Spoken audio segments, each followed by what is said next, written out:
Podcast.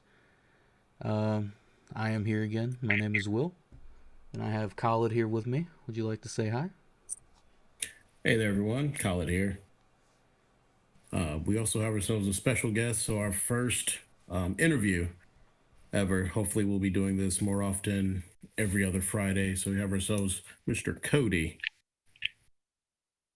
Hey, how's it going, everyone? I'm Cody. Nice to be here. I appreciate you guys having me on. Problem. So the format is going to be a little bit different when it comes to our interviewing. Just me and Will, kind of again laid back, but just different questions that come to mind. Cody here is also a fellow nerd, so Oh, yeah. we're gonna pick his brain as well. Just again, if you have any questions, just shoot them at the chat. All right. Well, with that being said, Cody, is there anything you would like to tell our viewers about yourself? Um, sure, man. I guess I'm not really super interesting. I enjoy, gaming. I'm a super Soulsborne nerd. I enjoy a good D&D session. Got a great DM. Let's see what else. I don't know, man. I'm pretty plain. I work at a Spencer, sell a lot of interesting stuff there, but that's really about it, man. Cool. Hmm. So, what So- kind of questions you got, Franklin? Do you want me to start off? Yeah, absolutely.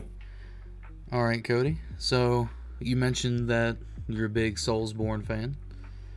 What is your favorite Soulsborne game? Oh man, you're starting off with like the hardest question. Okay, so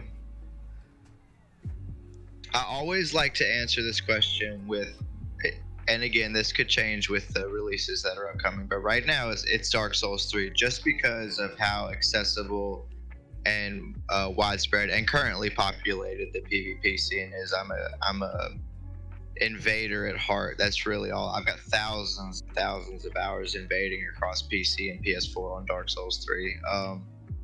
I invade in Bloodborne and Dark Souls Remastered as well, but I've got to say Dark Souls 3 is the favorite. Huh. Well, like, what part of it makes it your favorite? I would say, like, what sets it So- apart from the rest in your mind? Okay, so with Dark Souls 3, right? Like there's a very early, just simple way to get the red eye orb, which is the item you need to invade. All right, so for anyone that doesn't know, invading is just you go into another player's world and your objective is to kill them and their objective is to kill you. You're essentially like an enemy in their world. And the red eye orb is the item that allows you to do that. Dark Souls 1, the red eye orb it's much more difficult to obtain, so invading is more of a late game thing. Unless you're really good, it can kind of speed run to get it, which is it's not easy. And then the mechanics themselves of PvP, the latency, and there's a lot of like what's called lag stabs, and people will just teleport behind you and get these crazy backstabs. Whereas Dark Souls 3 is more balanced. The latency and the servers are better maintained. It's a more consistent connection across like player versus player, especially like even if like so in Dark Souls 1 and Dark Souls 2, if someone's like say you're in America and someone's in like the UK, right? In those two games, the latency is going to be so bad that the combat is going to feel laggy and just not right. But in Dark Souls 3, I don't know really what they did, but they made it feel good. It's the same way with Bloodborne, but Bloodborne invading is a whole other mess, which I love Bloodborne invading, but it's very hard to do. Now, when it comes to the lore, like, which would you say that it's still 3 when it comes to like the lore of all the Soulsborne games? Which has the best lore? Yeah, between like even breaking up within their stories of all the Dark Souls, Demon, and even Bloodborne. Oh no, that hands down is Bloodborne. That's not even a hard question to answer, man. Bloodborne's lore is fantastic. It's very Lovecraftian in its roots, but they put their own interesting twist with it, with the like old Gothic London style. Man, it's just fantastic. Mm-hmm. And the story can get very deep. Like, there's a lot of intricate lore to learn, and oh man, it's awesome. I could go on for days about the lore of that game. I know there's a lot of like hidden secrets and Easter eggs. Absolutely. Yeah, absolutely. Now, with an aside, I know that that's Miyazaki as well, correct? It is Miyazaki, Hidetaka Miyazaki. So I know like he has some love for things like Berserk. Have you ever like watched or read the manga or watched the anime of Berserk? So I embarrassingly enough, the only Berserk I have seen is I believe it was 2016, the really crappy like 3D one. Yeah. So that's all the Berserk I've had, but I really need to go back and watch the original anime and read the manga. Yeah, it's really... because I do know, like you said, that Berserk was a massive influence, not only for the whole Dark Souls series, but for Demon Souls as well. Did you know about what is that brand? Is it the Hunter's Mark in Bloodborne? Yeah, the Hunter's Mark. Yeah, it's a rune that's like they describe it as representing a man hanging upside down. It very vaguely represents that. It's more of just a line with like a diamond towards the end of the line. But the Hunter's Mark in game is actually an item that you can use to you lose all your blood echoes, but you go back to the last lantern that you were at. It's basically like a tool. It's the Hunter's Mark. When you become a hunter, it's etched in your brain. So mechanically, it's an item, but lore-wise, it's something that you can focus on in your brain to teleport back to safety. Now, did you ever hear that it's the word blood compressed to each other? Say that one again?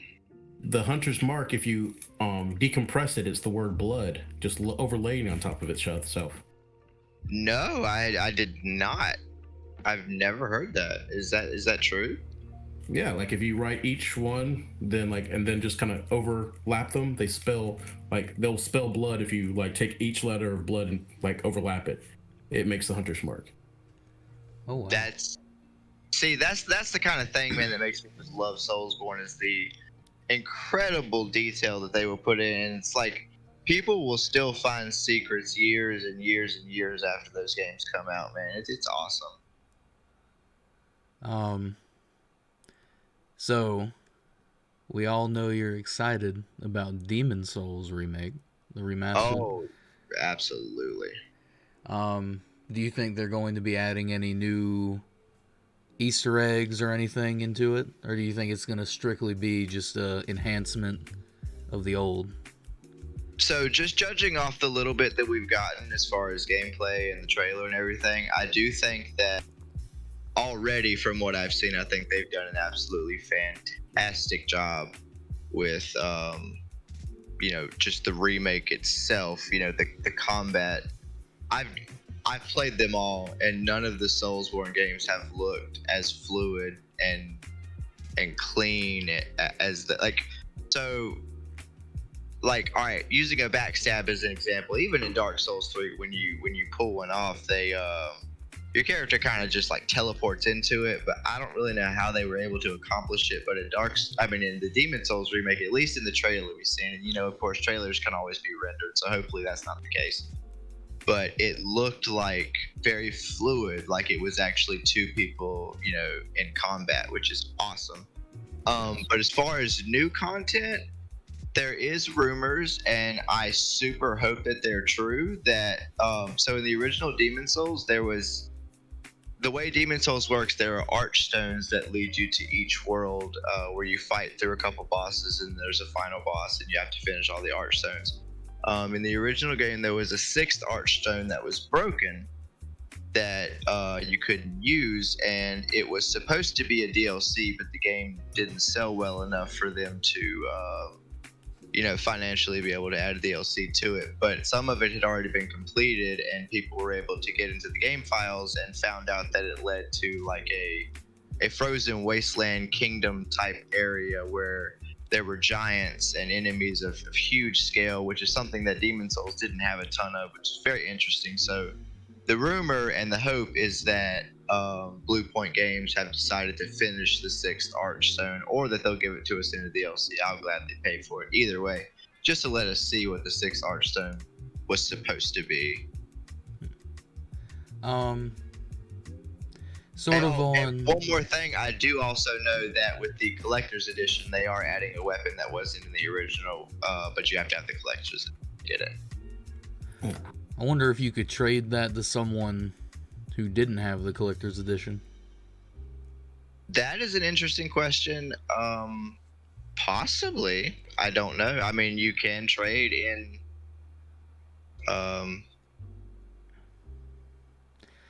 Soulsborne games, and you could in Demon Souls, so I imagine possibly. But maybe that's just how you get it originally. So, do you ever go back to the original Demon Souls on Halloween and play because of the enhanced enemies? So the original Demon Souls, actually every year around Halloween, I guess this is the reason you asked this.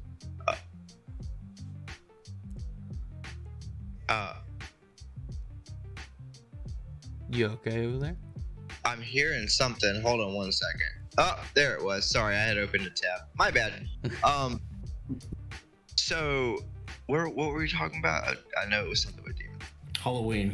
Halloween, yes. Every Halloween they do an event, the subreddit for Demon Souls.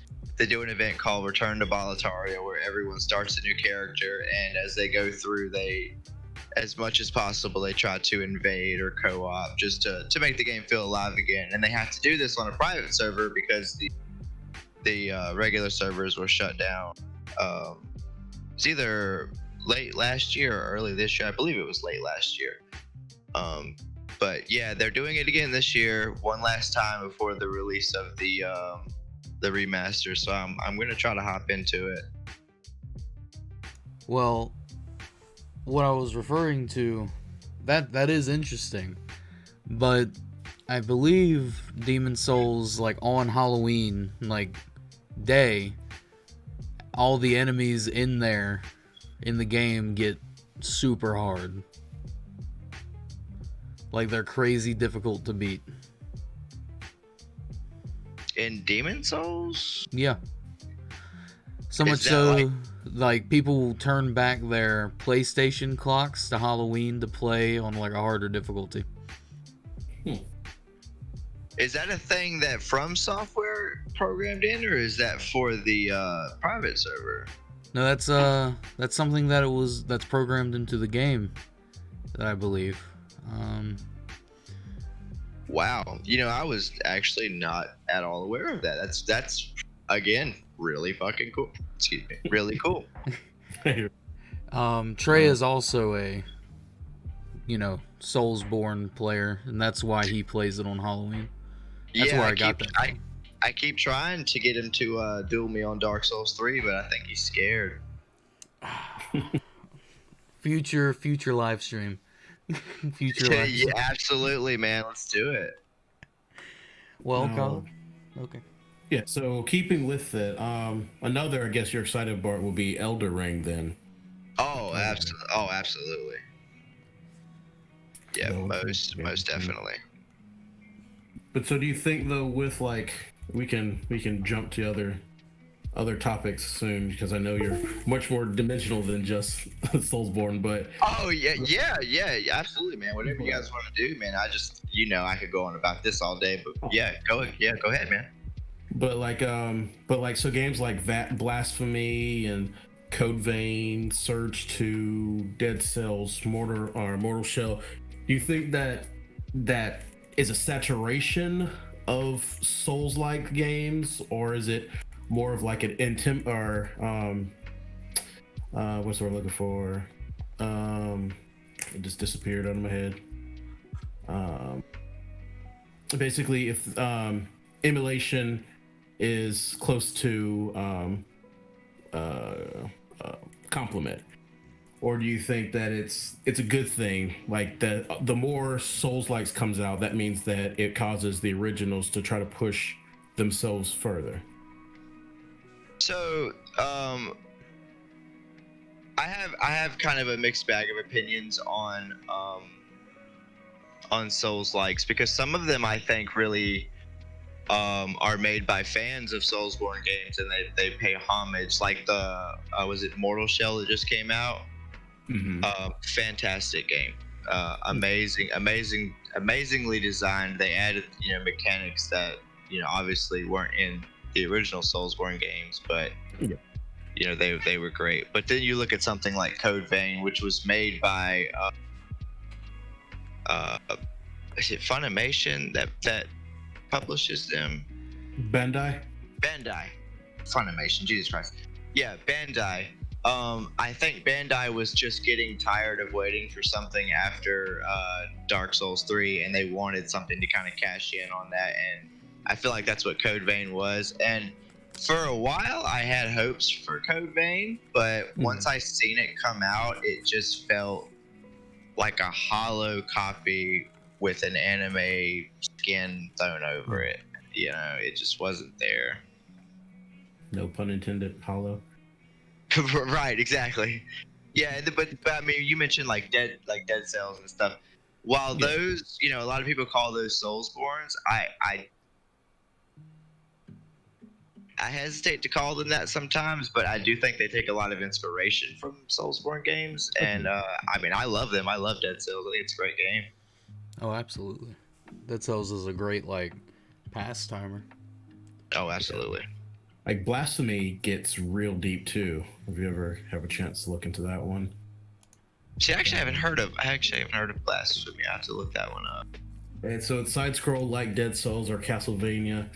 The character wears this penance helmet, and it's about suffering being the sin, but also the repentance is by suffering. And their whole goal is to suffer as much as they possibly can in this religion of their world. So they just kind of do it. So it's really just like these dark landscapes and really monstrous, eldritch looking enemies, and each one of them, like their bosses especially, have like stories behind them and cryptic ways they look that are really startling, but then you learn what makes them this way. So it's real good lore. They put a lot of time into lore into it. Oh wow, that sounds dope, dude. It's really, really cool.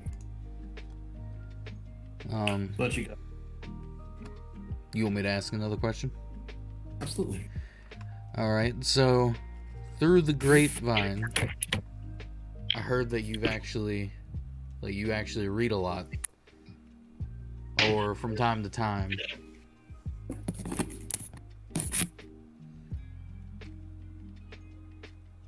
Me? Yes, you. You heard that I read? I did hear this. I would like to know who told you that. No.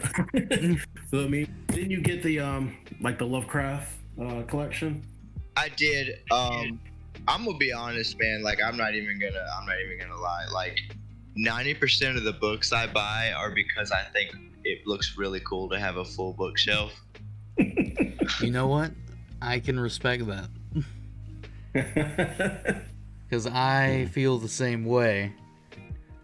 I like reading it, but I do enjoy the way it looks on a shelf. That's why I enjoy going in the Barnes & Noble so much. Right? Isn't that such an amazing I love that place. But no, there are some books, obviously, that I have read and really enjoyed, some series that have been, just fantastic reads. But I'm not a huge reader. So, with that, what is your favorite book that you've read so far? Let me look at my bookshelf behind. It's like those law offices. They just have a bunch of books, but the lawyers don't read them. Right. Probably the it's by Christy Golden, I believe. It's the World of Warcraft series. It's the one. It's Arthas' story, so it's just called Arthas. You guys know I love Arthas as a character. I love his story, and that book just portrayed it so well. And it's canon. Blizzard had her write that book, so. So the stuff in that book actually comes from the game, somewhat. Oh yeah. It's all. She worked with Blizzard when she was writing it to make sure everything was, I don't want to say this wrong, canonically correct. Like, Nailed it. okay, awesome, perfect. Yeah, so yeah, it's all on level, man. It's good to go. And like some of the stuff in the book, it's interesting, and in a way, it's kind of crappy, but I think it's cool at the same time. Like, there are things in the book that you can learn that you can't learn in the game, so you really like don't get the whole experience unless you buy the book, because like Blizzard published it for her and everything, because they had her write it, obviously. So Would you like me to ask another question, Khalid? Yeah, absolutely. All right. So is there any particular influence that inspired your D&D character? Arthas, and Artorias from Dark Souls. Those are the two pretty obvious ones if you've ever seen my character.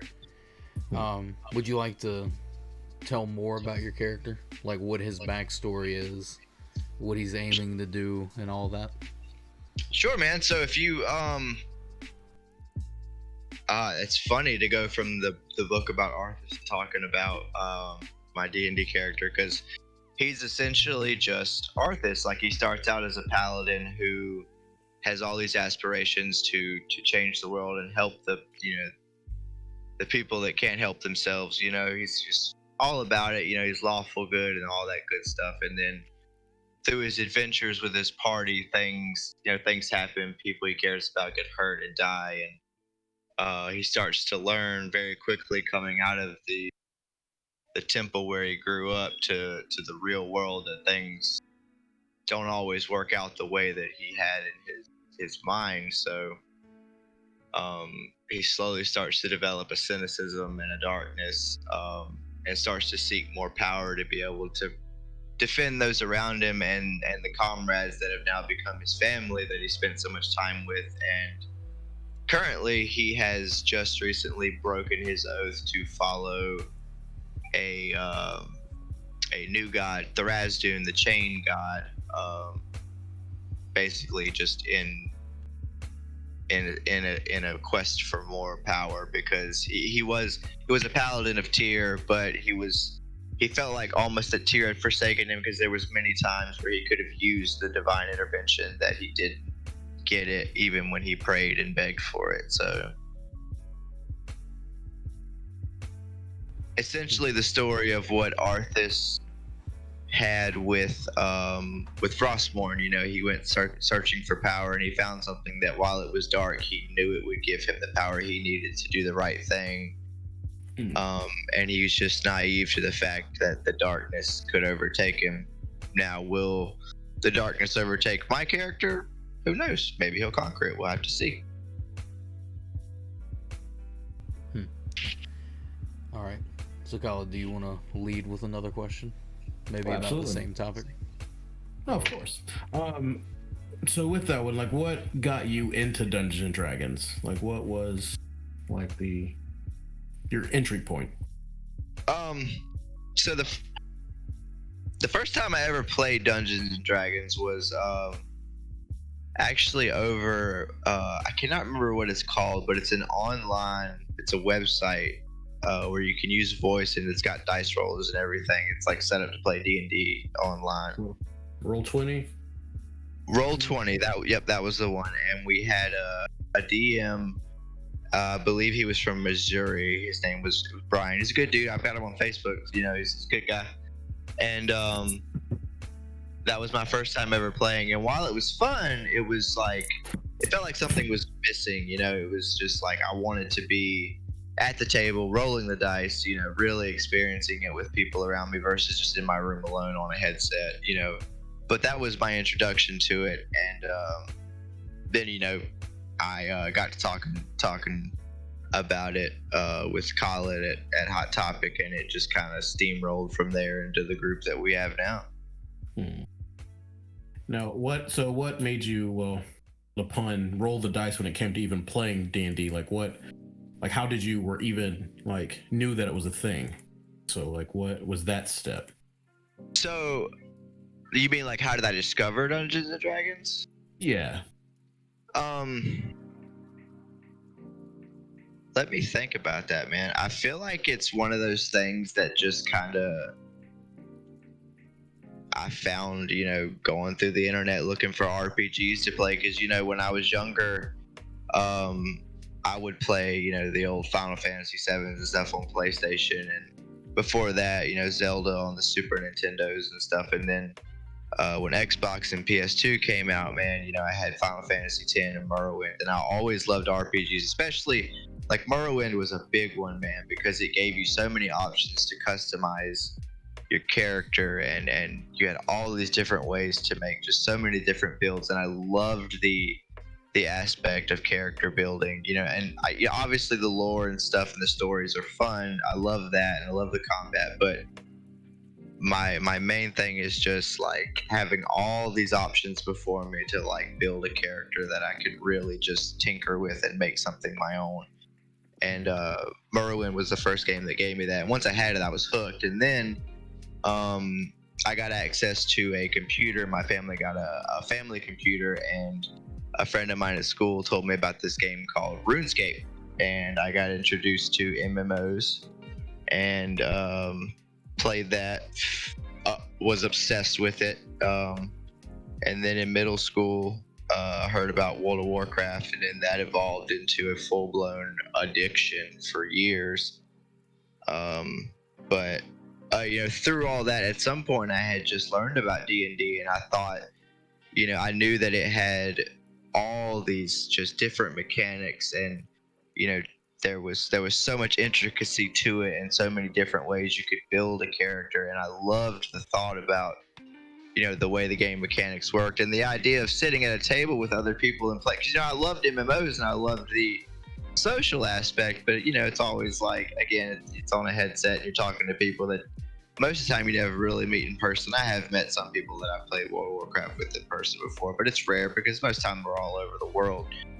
And the thought of just having a group of people that you can really enjoy an RPG experience with in a close setting was always appealing. So the second I had the opportunity to, college, when you told me that you were a DM, I think I remember I was the one that was dude, let's throw a group together, and we started finding people, and because I was so excited when you told me you DM'd, I just lit up. I was this is my chance, because I had never met anybody that I had met other people that were yeah, I'd love to play it, but they'd never played it, they didn't DM, but you had experience DMing, you knew how to do it, and I was let's go.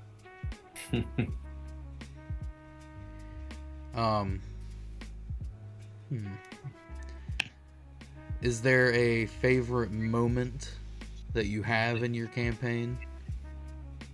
Oh gosh, another hard question. Let me think.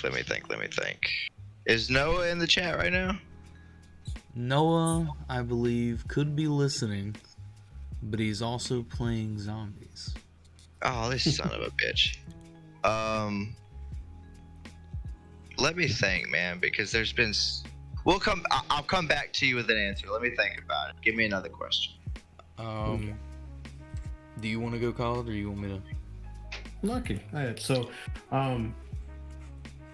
So with that one, how do you feel so now that D&D, because I remember when I was coming up, D&D was the devil's game, everyone was afraid of it, but now it's to a point even between, I would say even the last 5 years, how do you feel that D&D is now being talked to or about in normal conversations, that concept where it's now just it's now mainstream, things Critical Role and your Penny Arcade Acquisition Incorporates help push it. But how do you feel about now that D&D is now kind of into the mainstream versus the nerds in the basement kind of thing?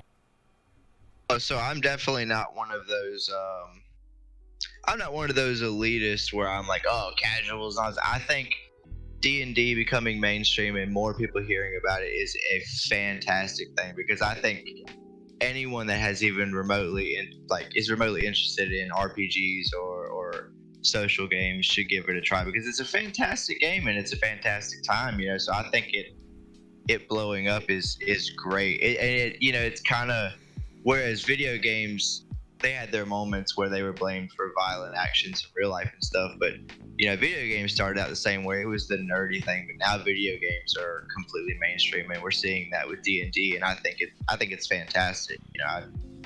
I hope to see more of that.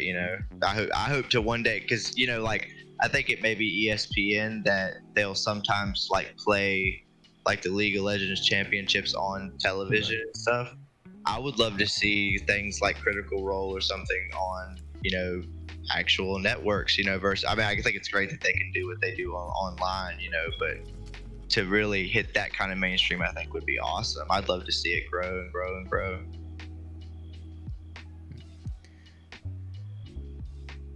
So, in your D&D game, who do you think is a good, okay, so you have your character Artorias. Mm-hmm. In terms of partnership, who do you think is a good partner for Artorias? Before I answer that, I have an answer for my favorite moment. All right. I remembered it.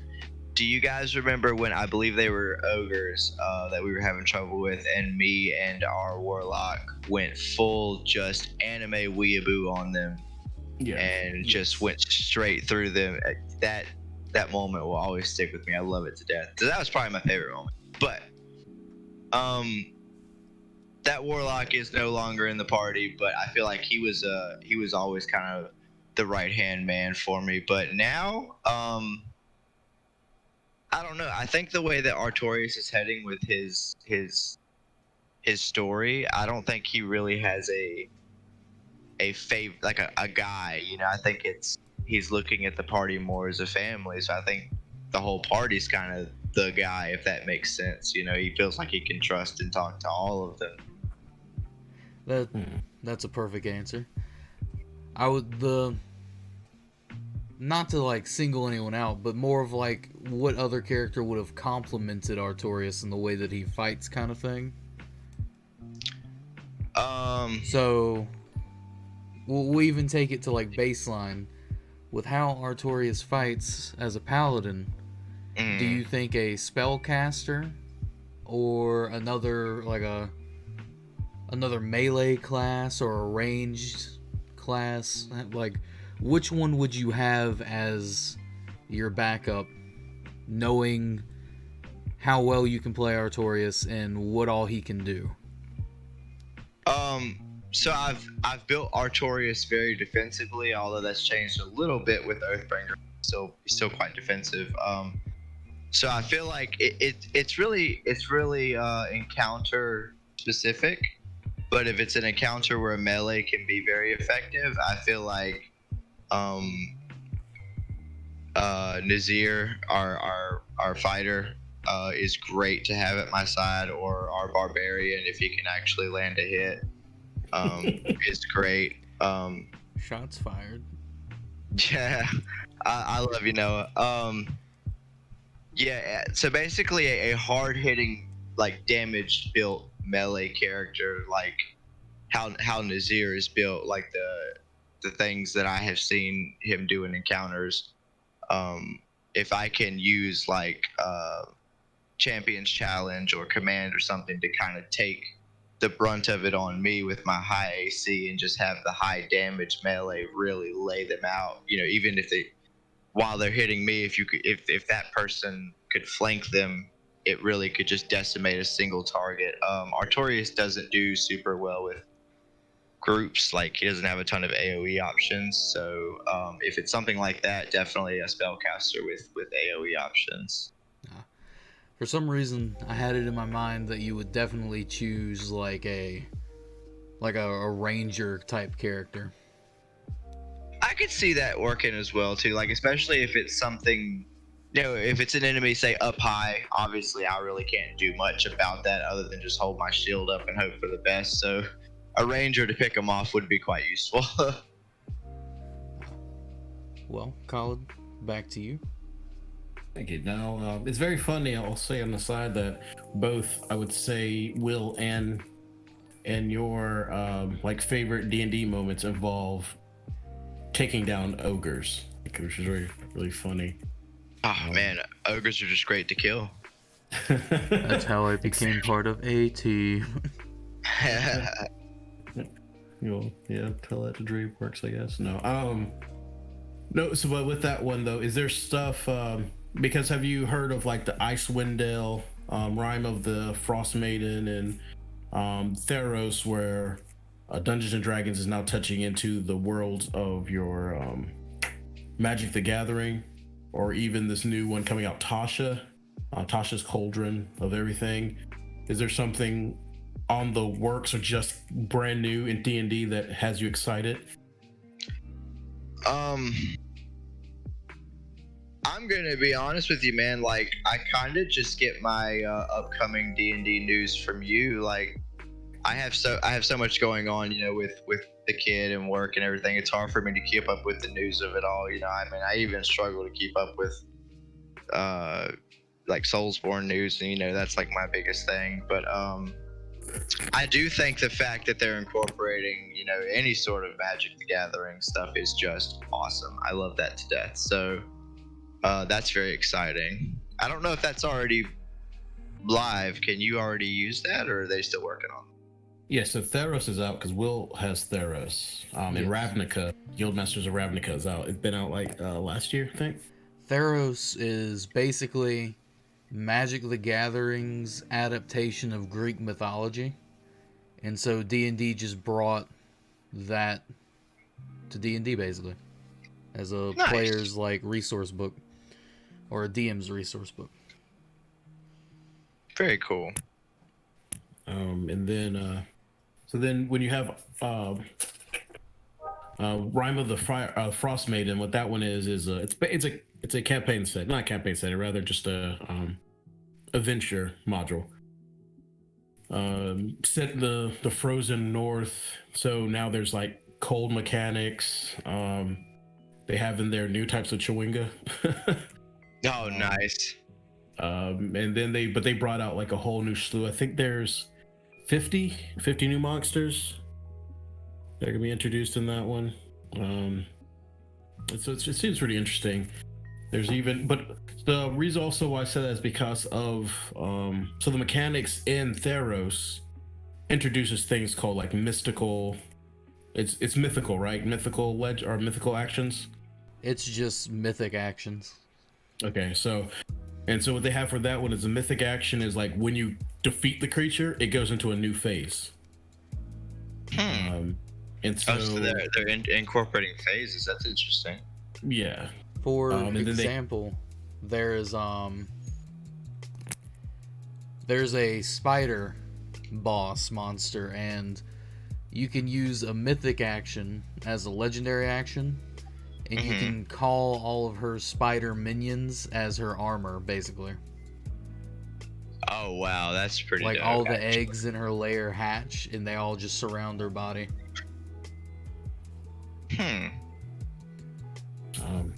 But with that one, and then with Rime of the Frost Maiden, they're introducing really large creatures. There's a type of new dragon that they released, and what I'm hoping, I don't know if that's going to happen, but I think they might introduce a grimdark setting. Like are you aware of like Curse of Strahd and the Shadowfell, that setting? Oh yeah, of course. So possibly to push back to that world, but I like just the idea of that they might make a Soulsborne-esque D&D setting. Oh yeah, I'm all about that. Let's go.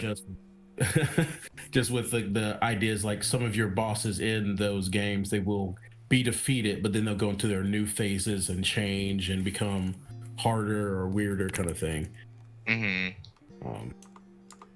But yeah, so then Tasha, so It's going to be called Tasha's Cauldron of Everything. So what's supposed to be in this, according to D&D Beyond, they're going to expand it subclasses. So with that one, supposedly 22. So a lot of things you saw from on Arcana should now be scrubbed. If they're not going to be put for something else, should be in there. They're going to be introducing new like character classes, group patrons. What that means is like just that, like you can have it where, which is very funny because there is an ancient, like an ancient dragon is one of the patrons, and just thinking of the Great Father, how that's kind of a funny concept. Yeah. Now, see, I always get excited whenever they add any sort of new character options. Like it goes back to where I said the more I have I can work with to build a character, the more exciting that is. I'm just seeing the chat pop up. Hey, Cody, I heard your land a hit comment. That would be Noah. Oh, ew, what a name, man. We're not going to go into the rhyme that goes into that name. I'll tell you off stream. God, got you. You're good. Yeah, but thinking about that character design, there's also going to be are introducing both new spells and artifacts, but they're also introducing magic tattoos as well. Oh, you have to explain that one to me because that sounds really interesting. I think that you can still look that. One of your players were using that, correct? Will? Yeah. Magic tattoos. Bathir is using that. Okay, so I think they should still be in UA right now until then, but just different. I mean, the concepts of like, I guess that glowing. If you ever seen Constantine, Keanu Reeves, where he has tattoos that do things and mystical in some aspects. Yeah. So that would be there's one that's called Claw of the Dragon, and it's a dragon tattoo. And I believe it makes his melee hits ranged, or his unarmed attacks, 30 feet reach. No. Wow. It's kind of crazy. It is kind of crazy, actually. I like that a lot. As a tattoo enthusiast myself, I think that's pretty awesome.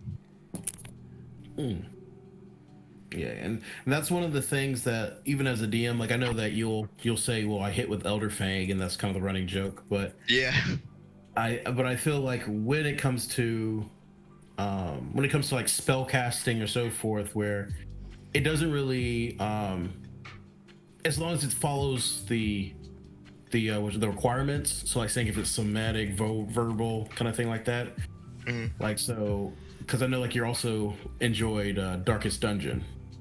Oh, love it. And so like the flagellant, and I said it before, like so the flagellant hits himself, and that's how he attacks his enemies, by hitting himself as well. But so that concept of like, so how would one person cast a spell? So what happens if a person is casting like guidance, then if a person who's like who worships like a pain god, they cut themselves and then they throw it out, and so that is what does it, but it's not really causing damage because it's a part of their spell. Yeah, now see, that brings up a point, man, because I know you're not a big fan of homebrew, but I've seen a lot of interesting homebrew stuff that some of it's, ridiculous, it's so overpowered, but some of it they try to keep as close to like, canonical rules and lore as they can. And the Blood Hunter, I know we've all seen that. I'm a huge fan of that, and I feel like if I were to ever play a Blood Hunter, I could tweak that and actually build the hunter from Bloodborne, and I've always loved the idea of being able to do that one day. Yes, Blood Hunter, in my opinion, it's a good class. I'm currently in the middle of seeing it in use firsthand, so we'll see how that goes.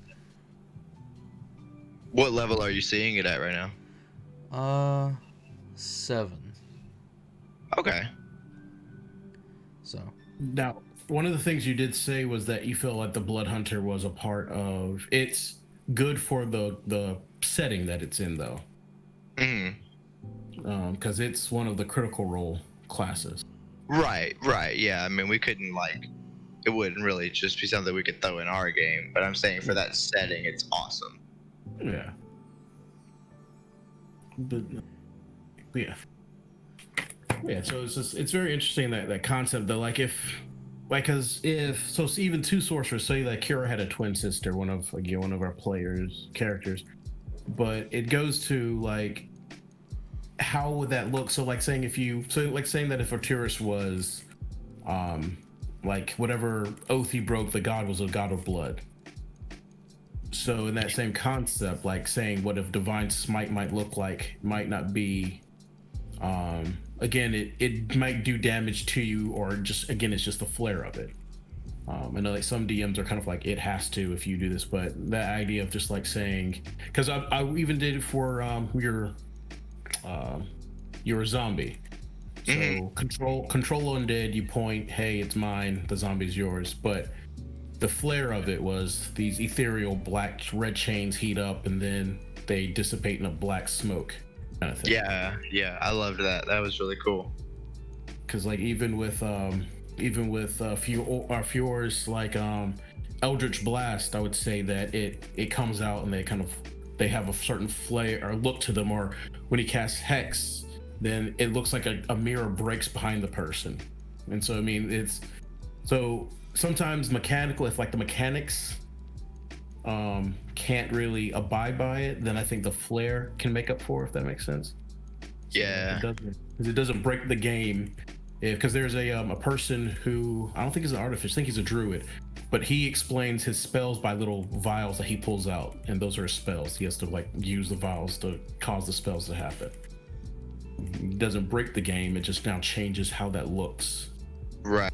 Yeah, see, I know I'm kind of like the edgy one of the group, but the flair and stuff when it's added in, man, I love it. I think it adds so much, and it makes the theater of the mind like so much easier to grasp, and it's great. I love it. The way I view people calling you an edgelord in the group isn't necessarily like a bad thing. It's sort of like they can't question or insult how you play your character, so it's just poking fun. Oh no, yeah, I do. Trust me, you know me. I've grown up hearing that my entire life. I do not take that to heart.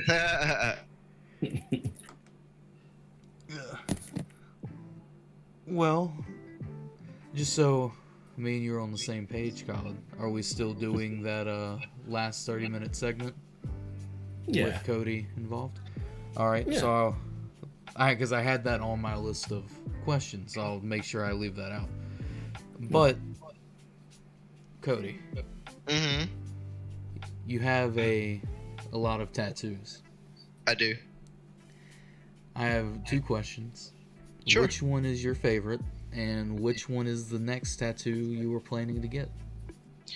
Okay, so let me see how I can answer this, because I know that let me see. Okay, my hand tattoo, the word across right above my knuckles, do you know the one I'm talking about? Yes. That one's probably my favorite right now. My next tattoo is going to be my throat piece when I get the money saved up for it, because I got the work on my face, but I need to get the work on my throat. What is that going to be, if you don't mind me asking? Oh, no, not at all. So have you ever heard, I believe, if I'm not mistaken, it's a biblical term from Revelations that describes, I think, like one of the sounds of hell. It's called, it goes like the gnashing of teeth. So basically it's like when someone is in hell, they're in so much pain, they're gritting their teeth so hard, their teeth are shattering and breaking, they're gnashing their teeth. So it kind of gave me an inspiration for, I want to get some really mangled, broken teeth pushed together from about the bottom of my chin down to the top of my collarbone, and then under my collarbone across, I'm going to get the gnashing of teeth written under it, and it's kind of hard to visualize just by explaining it, but the teeth are going to have a lot of dark work, and it's going to be just black ink, but it's going to be very very dark and very just sort of a morbid style, less cartoony, more morbid style. That actually sounds really cool. Yeah, I'm sure I'll get a lot of interesting looks with it on my throat, but it's what I want, you know. It's my body, so I'm gonna do it. Yeah, that's what I've told many people, because I mean, I only have one tattoo, but when folks ask, like, why would you get a tattoo your body's a temple, and I'm like, what are gargoyles, you know? Yeah, right. You're just decorating your temple. Now, do you have a specific like tattoo artist that you'll nerd over, or you think is amazing, or that stands out to your mind, like getting work done by them? Yes, so I am going to a tattoo artist for the first time in November. His name is Tony Davis. Good tattoo. This man has won like national awards for his work. If you're ever able to see his portfolio, his line work and his color work, it's incredible. He can do dot style, like anything that you really want, this man can do. He's like a jack of all trades, and he's good at it all. It's incredible. He's doing a back piece for me in November, and I am so geeked out that I was able to get in with him. I'm very excited. You know, the local artists that I see, you know, they're great, you know, but they have their limits. You know, there's some things they can do and some things they can't do, but I really feel like no matter what you ask Tony to do, he could do it. He would make it look flawless. Now, is there a tattoo artist that would be also like a dream, like a not celebrity, but just renowned tattoo artist that you would just love to have their work on you? Oh man, not that I can think of. No, man. As long as they're good, I really don't care about their status or who they are, or who they work for. It's just, you know, if you're chill, you know, we can have a good time while you're tatting me up, and you can do some good work. I'm down. Now, how much would your like dream piece be? Like, if you just had, like, how much would that be? How much would it cost? Yeah, how much would you think that you would spend? Like, if you could just like disposable income, what would be the dream piece? So interestingly enough, because you know, you guys have seen me in person, I have a lot of tattoo work already. Excluding my left arm, everything from where I would get the gnashing of teeth written down, and excluding the back piece I'm getting from Tony. So my right arm, my legs, my chest, my back, I want it all completely blacked out. Like, I want to black all of my skin out. I don't know if you guys have ever seen blackout tattoo work, but absolutely, I have pictures. I say it's just something that I absolutely adore. I think it's simple, but it's amazing, and it's very expensive. So I imagine, obviously, I don't know a price, but I imagine it would probably cost thousands of dollars to do an entire body. And then I want a ton more face tattoos. Like, I have so many different ideas for my face. Like, I really I have the one, and I want so many more, but you know, I gotta listen to the old wife. You know, some things I can't do, like black out my body and get a ton of face tattoos.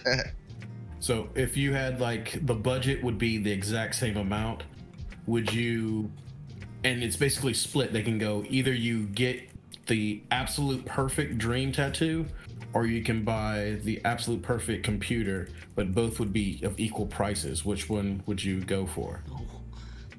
Okay, so when you say perfect computer, perfect in my mind means I would never have to upgrade it again. It would always be relevant. Is that possible? Like, are we in that kind of world? No, just as the technology allows. So it will eventually go obsolete, but okay, well then the perfect tattoo, because that would never change. But while a perfect computer would be great, again, computers go obsolete. So And I mean, my computer I have certainly isn't perfect, but it does what I need it to do, so I'm satisfied. On the Now- topic of computers, real quick, are you going to upgrade your graphics card to the new 30 series? Bro, you know I can't afford that. We worked that out. We worked that out later. Oh yeah, no, if you're offering to buy me one, I will. Nah. But No, right now I'm trying to figure out, one, where on earth I can make a reservation for a digital PS5, and two, how to get the money to do that, because I'm trying to be there day one for Demon Souls. That's my focus right now, money-wise, as far as disposable. Yeah.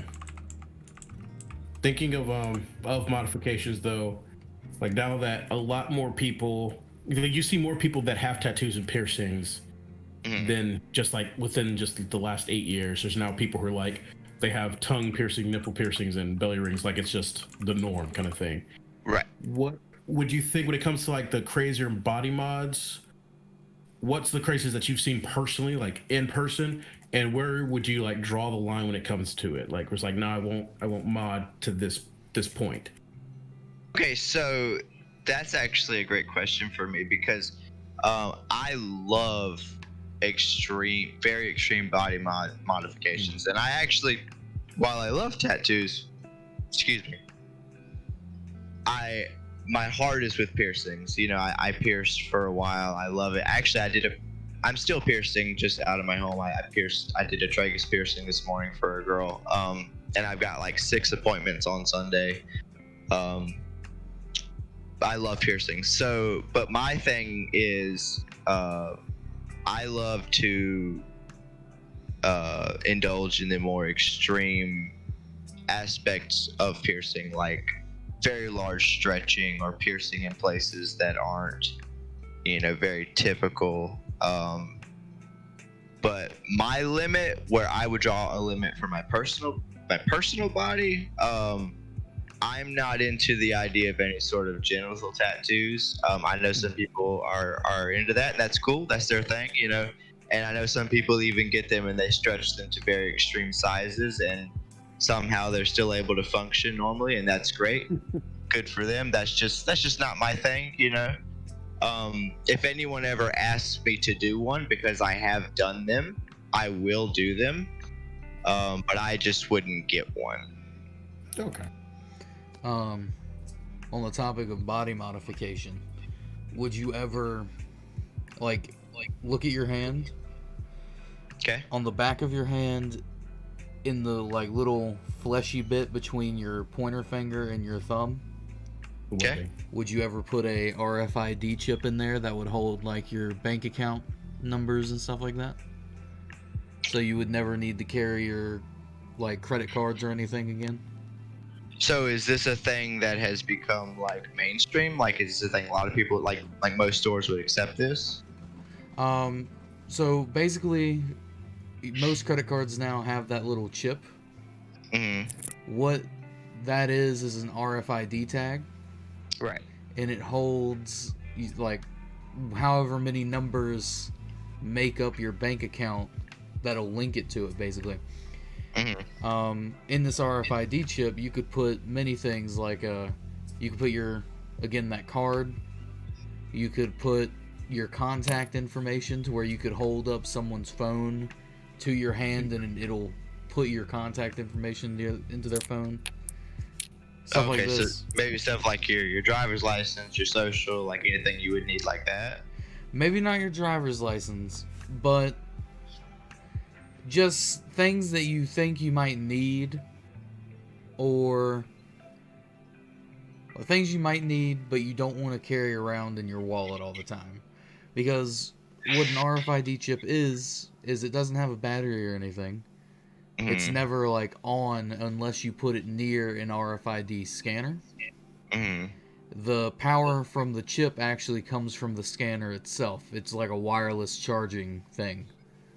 So it turns on and then it does its thing, and then when you move the chip away, it turns off. And it's as simple as and put it using a needle to put it in, like a syringe. So with this chip, because I'm not someone that likes to pretend that I know what I'm talking about when I don't. Could this chip, you say it turns off when it's not near the reader, so there's no way this chip could be used to say like track my location, or it couldn't be hacked if I was walking down the street and someone knew how to do that? Absolutely not. The only way it could be hacked in any way, and it's not even hacking, is if you were passed out and someone brought their computer to you and hooked up like a little RFID reader and put your hand on the RFID reader and then did it that way. Because these little chips only hold like, I'm not even sure if they hold kilobytes of information. I guess I would. I don't know, man. See, it's such a. There's so many factors that go into the question that you're asking, trying to imagine the world where something like that's even.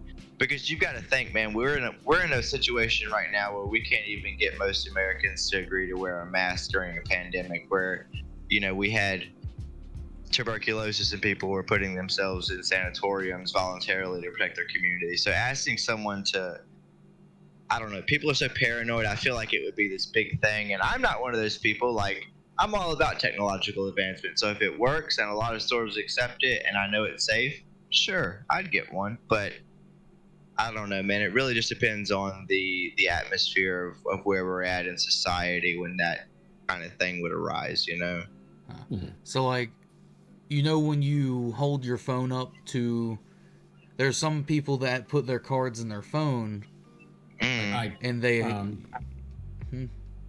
like Apple Pay.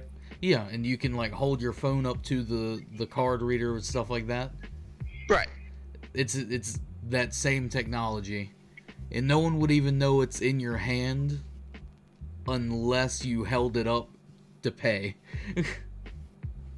Yeah, that's the cool part. Just on the very basic information that you've given me, just excluding the thought of how the rest of the world is accepting it, yeah, I would get it. Because if nothing else, if it turned out to be something that I didn't want, I'm not exactly not used to sticking needles in myself, so I can just get it out if I wanted it out. Yeah, like it's not deep in the skin. You could easily just cut it out real quick. So yeah, I'd be open. Yeah, I'd get one. Sure. All right. So right now it's 11:30. So we do a segment just called "What are you watching, playing, reading, listening to?" Okay. So just with how the interview way goes, then it's really just you explaining what you're doing in that as of now. So watching, what are you binging? What are you watching? What have you finished watching? Oh man, honestly, as far as watching right now, it's really just YouTube. I'm randomly going through YouTube. I've actually been on a binge with YouTube, with a channel called Weird History, where they just explain random things about the Greeks and the Romans, and even stuff like the American Revolution, World War II, World War I. Just, I don't know. I'm certainly no history major, but I do enjoy history, so that's kind of where I'm at right now as far as watching. I'm playing, I think. Oh, playing? I'm replaying Bloodborne and finally doing a blood tinge skill build. Now, since I know that you're saying that kind of you weren't really reading anything, are you reading anything right now? Like, is there anything that you're reading up on, or just? Mainly, like, honestly, man, the main thing I'm reading now is either articles about anything that pops up about Elden Ring or Demon Souls, which is pretty much nothing, or scrolling through Facebook looking at random memes. Like that's really about it.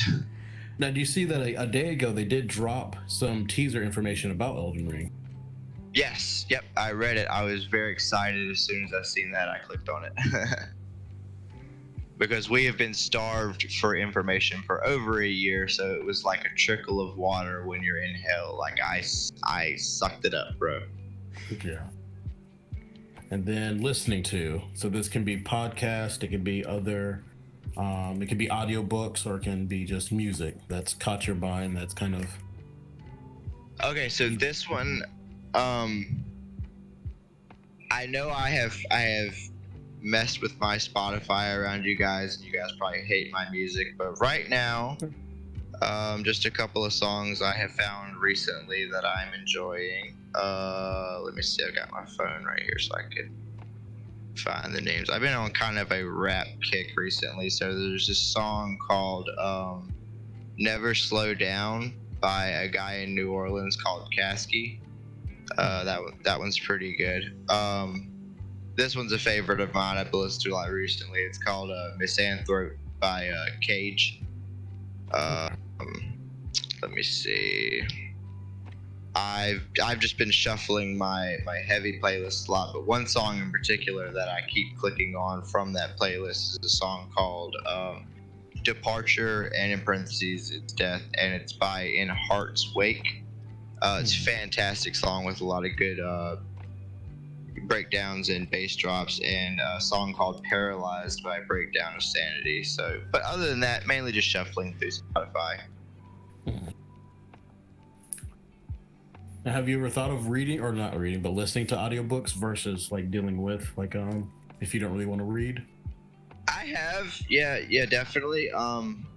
It's just something I've never sat down and really done, man, because I don't know. I feel like I never have time. You know, I work, and then I come home and, you know, do what I can to help, you know, the wife. She's been dealing with the kid all day. Her job is harder than mine, so, you know, sitting down and actually being able to enjoy doing anything, I'm either most of the time just playing Bloodborne, or actually another game I am playing right now is they just released Kingdoms of Amalur Re-Reckoning, which is basically just like a remaster of an old game called Kingdoms of Amalur, and it's fun to replay that. But really, I don't.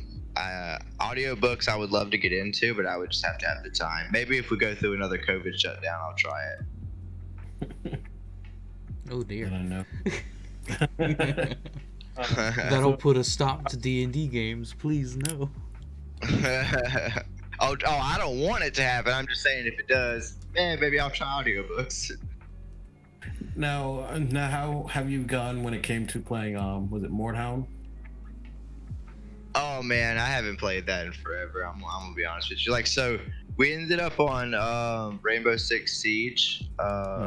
Me and Will and Noah and Josh was in there with us a few times, and I had fun with that for a while. But then I just got this idea in my head to start this skill blood tinge build on Bloodborne, and pretty much completely abandoned them to play that. Rude. Sorry about that, man. We'll kidnap you one day, don't worry. I'll be back. It's just, you know, the Soulsborne calls I gotta answer. Josh has been hogging Sam Fisher. I need you to come in and show him who's boss. Yeah, I'm the one to do that. I'm terrible at that game. That's funny because Josh actually, I asked the chat if they wanted to ask you any questions when we first started, and Josh asked, why is he so bad at Siege? Just trolling you. Oh no, I have a serious answer for that though. Like, alright, when I was younger, I played a lot of shooters, but I obviously didn't have a gaming PC when I was like 15. I had an Xbox 360, and I was a monster at Modern Warfare 2, and then, you know, Battlefield 3 on the Xbox, but that always was controller. So trying to get used to like keyboard and mouse as a 27-year-old is rather difficult, especially with a game that is very fast-paced and like Twitch reaction like Rainbow Six Siege. Man, that's probably why I'm so bad at it. Yeah. Well, he also asked on the Souls-like games, I just didn't see it back then. He asked if you've ever played Salt and Sanctuary. No, man, but I want to so bad. If you guys want to gift it to me, I'll gladly play it. What's the of that one? The what? The synopsis of that one. Would you like for me to look it up, or Cody, do you know it?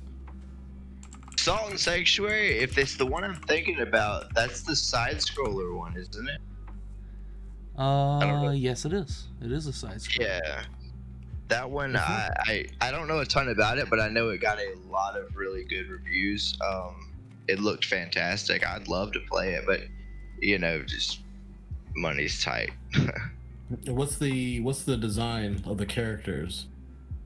Let me see. Let me see. I can open up a Google tab here, and I can get a little bit of a better answer for you.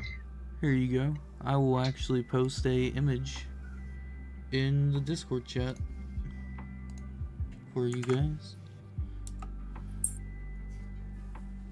Yeah, there we go. So it's got a very dark, I wouldn't use the term gothic, I don't think, but it's a darker toned game that's really almost like they tried to go for horror, which is hard to do in a side scroller, but it's really, really good artwork, the way they did the 2D models and stuff. I really like it. Like, some of the monsters are awesome looking. Yeah. Did anyone have any questions for Cody? Yeah, are there any more questions anyone in the chat would like to ask Cody?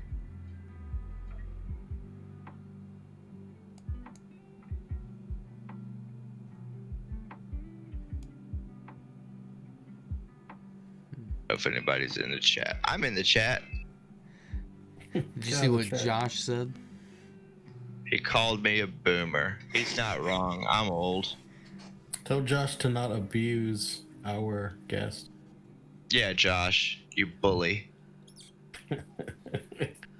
I seen Josh today coming out of Spencer's. He was sitting there eating, and he had his headphones in. Or maybe, I'm sorry, it was yesterday. It was yesterday or today.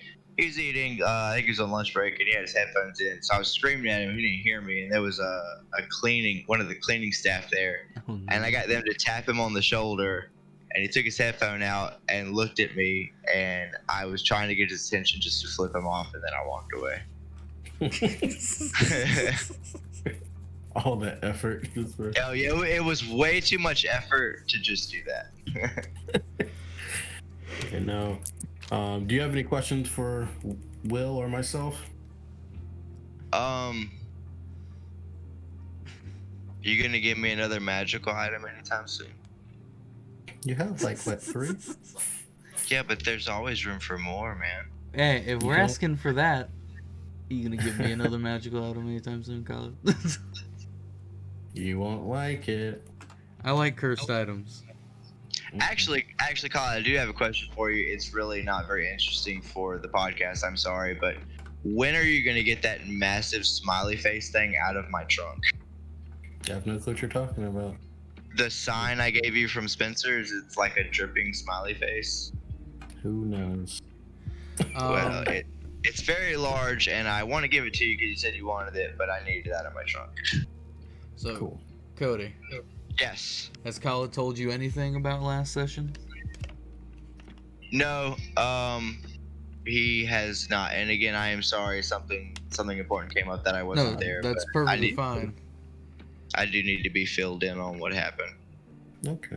I still think that'd be very funny for you to walk in to see Yeah. what is wrong. That's why I was asking, because if he had said, So you want it to be like a surprise. yeah, Yeah. Okay, I'm down for that. I will say I was trying my best to try and find something to help you. Well, I appreciate Is it- that. Yeah.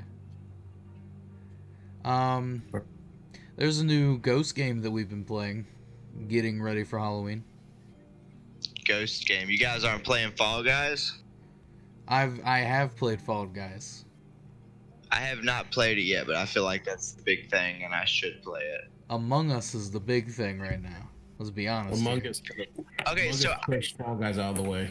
Emergency meeting. Alright, so I have seen Among Us mentioned, but I have no idea what it is. Can you give me like a quick rundown of what it is? Absolutely. It can be up to 10 players. Mhm. Of those 10 players, you can have a setting where either 1, 2, or 3 of those players could be imposters.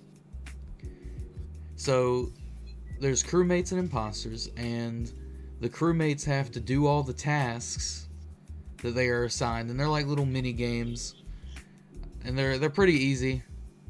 And they also have to look out for the imposters. The imposters don't have tasks. They can sabotage doors, so they close them and they lock for a short amount of time. Or they can sabotage like lights, so everything goes dark, or reactor, stuff like this. And during that time of like confusion, the imposters have to kill the crewmates.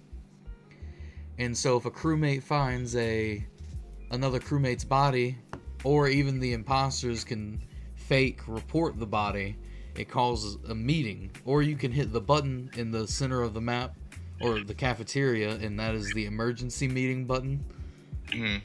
And you, during these meetings, if people, normally during regular gameplay you'll mute, so during these meetings is when you talk and you throw out your evidence, and the imposters are hidden. They're like trying to frame crewmates so they can get free kills, because the crewmates are going to, well, everyone is going to vote people off to try and get the imposters out of the game.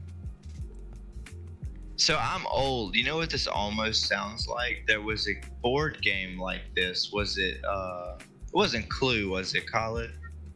It wasn't really. I mean, so it has some feelings of Clue, but it's not really Clue. Or no, maybe it wasn't a board game. Maybe it was like a game you played. There was Mafia? a card game like a werewolf, and you have to pick and accuse each other. Well, no, it was a game I remember. I did a church lock-in once, and they played it at night. It was like a murder mystery where one person was the murderer, and everyone went out through the base. It was this huge, like, labyrinth of a basement of a church, and the murderer would, like, if he tapped you, you were dead, and they had to try to figure out who the murderer was. I don't know. It almost reminds me of that, but I can't remember what they called the game. Maybe that was just a game they played. I don't know. There's like a ton of games like that, like Mafia.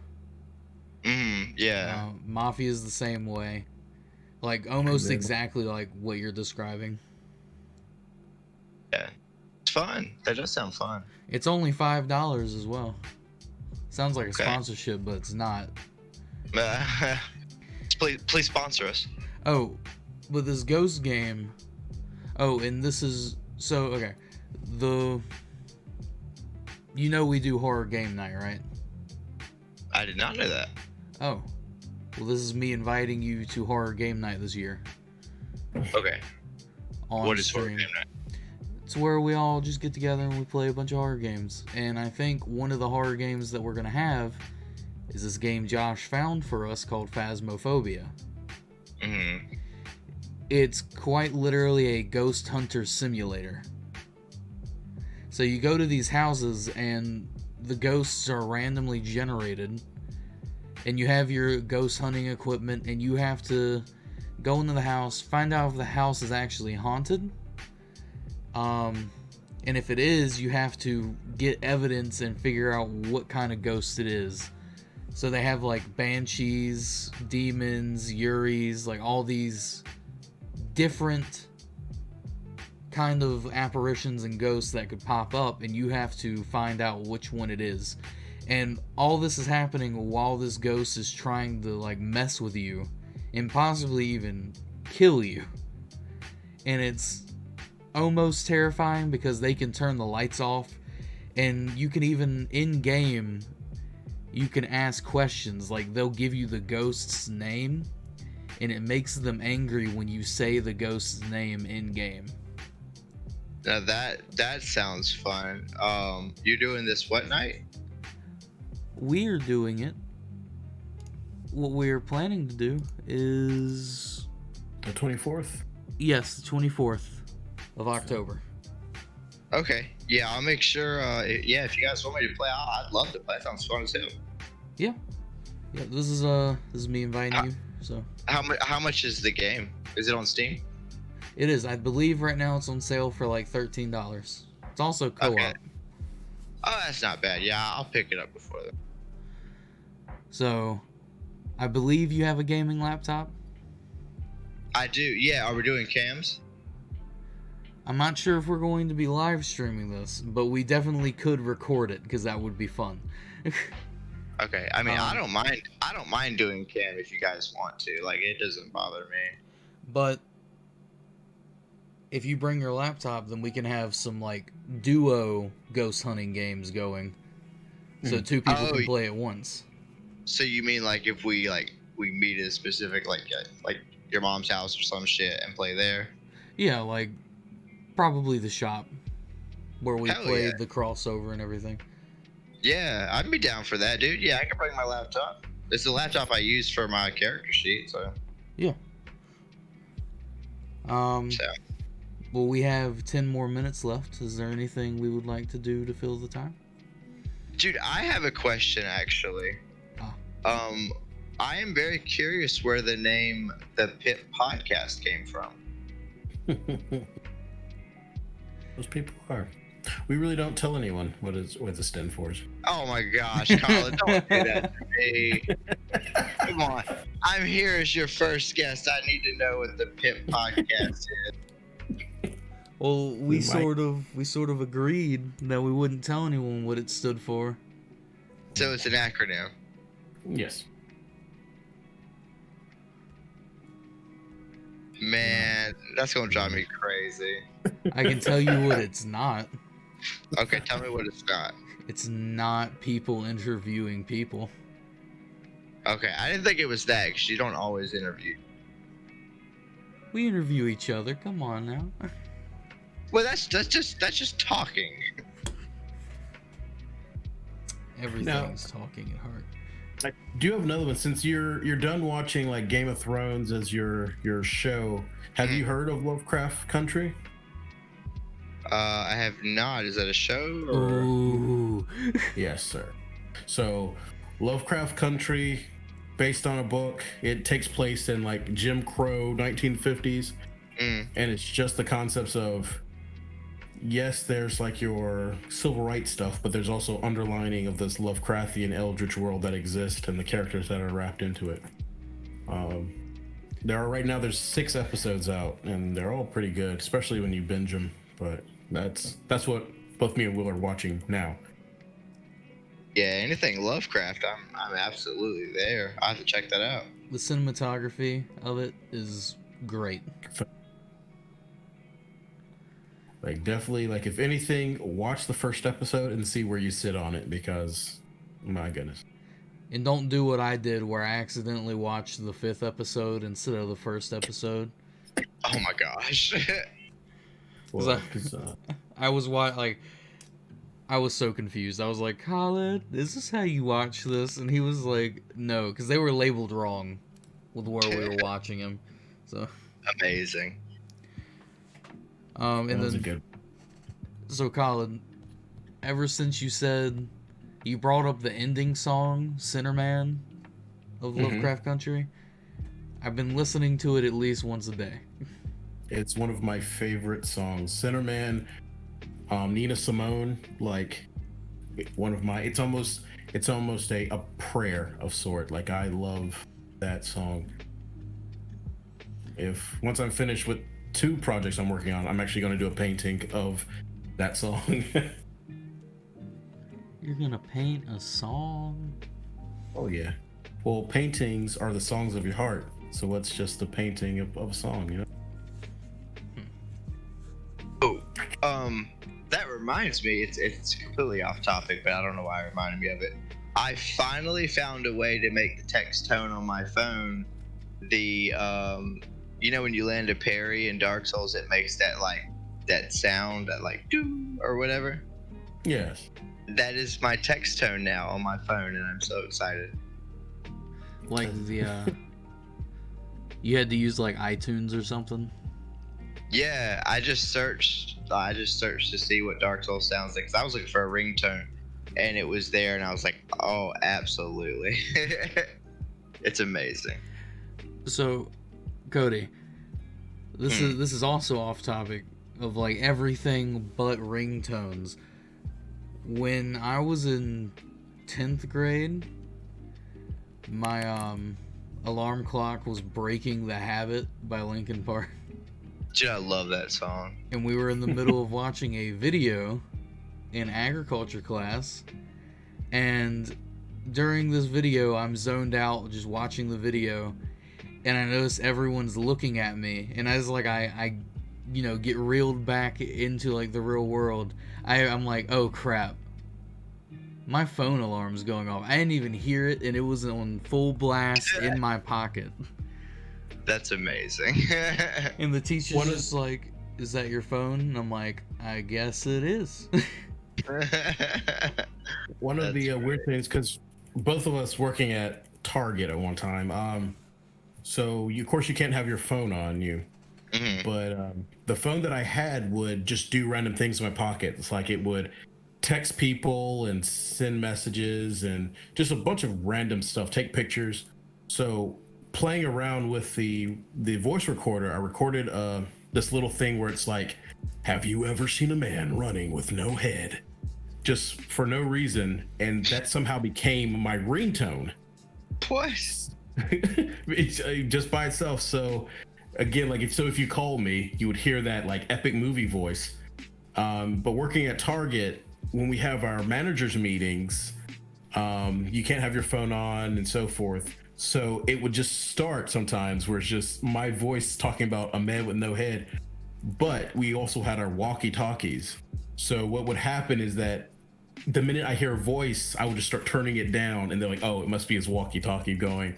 And it's like so they never, because like they'll not penalize you, but they're like, hey, that's a warning if your phone is going off. So it's like, well, make it a human voice, and then they just think that it's just the walkie-talkies. Strange little trivia, but weird. Imagine really weird. like the new employee sitting beside you at one of these meetings, and they actually hear what it's saying. They're like, oh my god, what is this? That's amazing.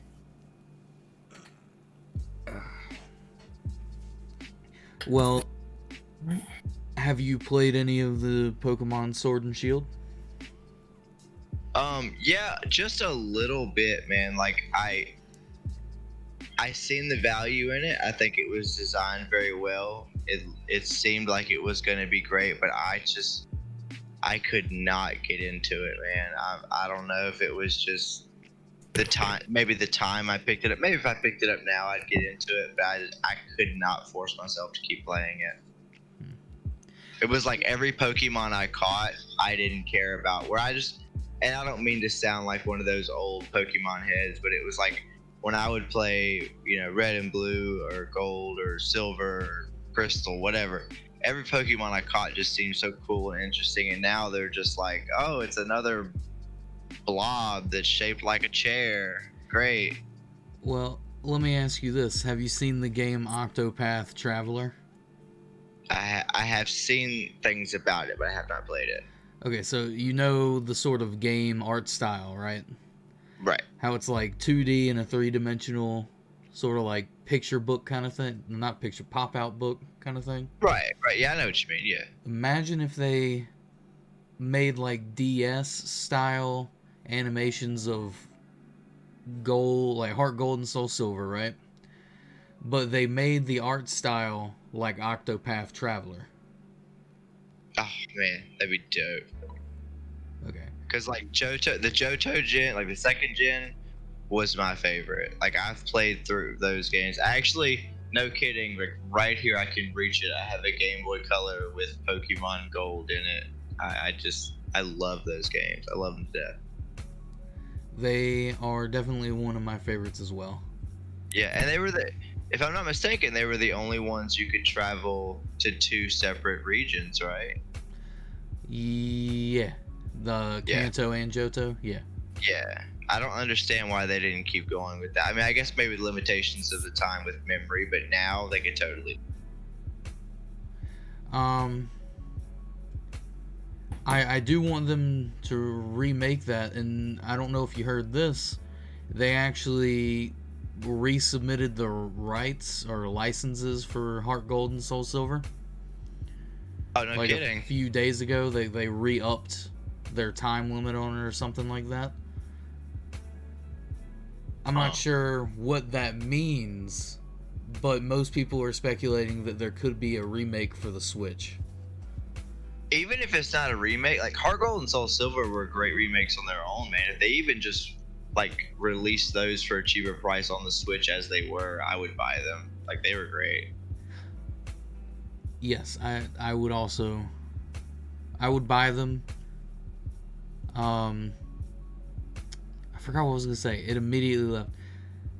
Oh, my favorite part about those games is just like the late nights as a kid, staying up past like your bedtime just to play Pokemon. It's like, yeah. Oh yeah, and see, when I was younger, we had the Game Boys that didn't have the backlight, so I had this little twisty thing that you plugged into the top. Oh, I know. And I'd have to hide it under my blanket and play it. Man, if I heard my door open and my mom or dad were coming to see if I was asleep, so I'd have to rip the light out real quick and pretend like I was asleep. And like I would forget that the damn Pokemon music was playing, so they'd know that I wasn't sleeping. I also started out with that big fat like gray Game Boy.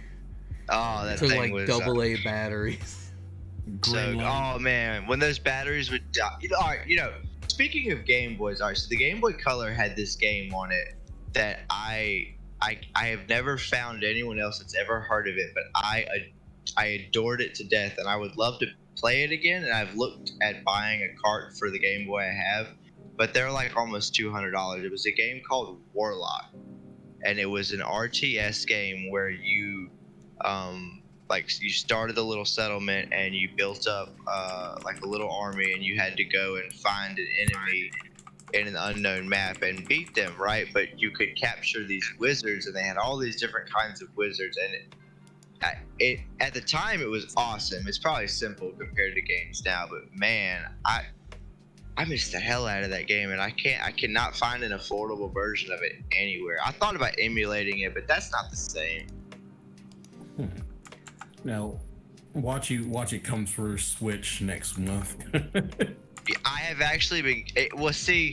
It came out, and then I looked it up not too long ago, trying to see whatever happened to the studio, and the studio was working on a sequel, and they had released some gameplay of it, and the sequel looked amazing. The sequel was going to be on Game Boy Advance, but the company ran out of funds, and I guess Nintendo didn't want to bail them out, and they shut down the sequel.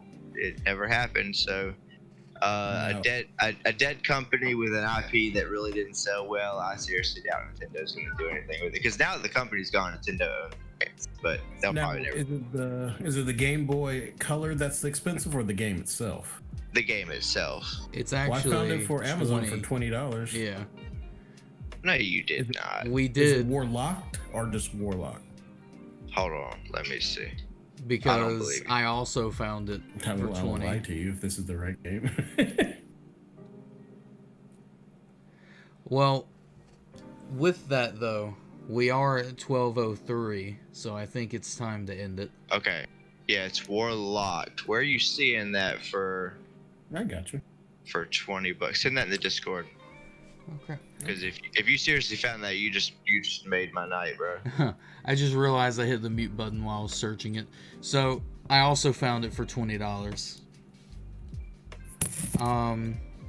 But with that, it is 12:03, so I think it's around the time we end it.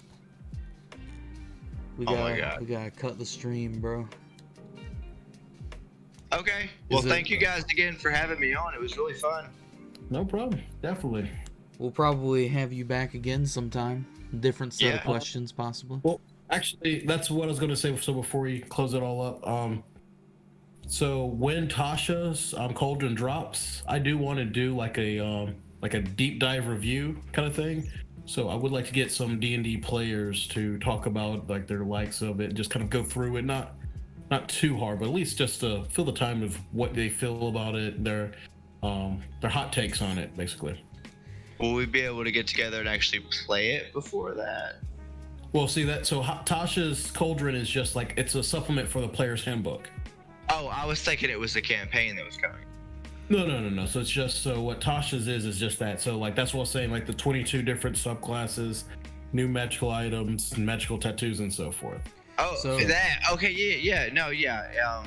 yeah, if you guys want me to be in on that, I'll look it over, and I'd love to be a part of that. So Okay. with that, I have an idea of how we could do that, Colin. What's that? We start out the show normally, Mm-hmm. and then we already have the Discord group together. Like everyone's already sitting in the Discord group ready to join. And when we get to the subject, like maybe the last 30 minutes or so, like we do with the segment, you know, what do you listen to, stuff like that. Instead of that one that day, we just swap it, and I say, go ahead and join in the Discord group chat, and all the D&D players join. We can do it one at a time. We'll brainstorm it. But all right, Cody, thank you very much for being a part of our little interview. Yeah, man, absolutely. Thank you guys for having me. I will. We're playing this Sunday, right? Next Sunday. Next Sunday. That's right. I'm sorry. Okay. Well, I'll see you guys before then, I'm sure. But if not, I'll see you next Sunday. Okay. All right. All right. Have a good night, guys. You too.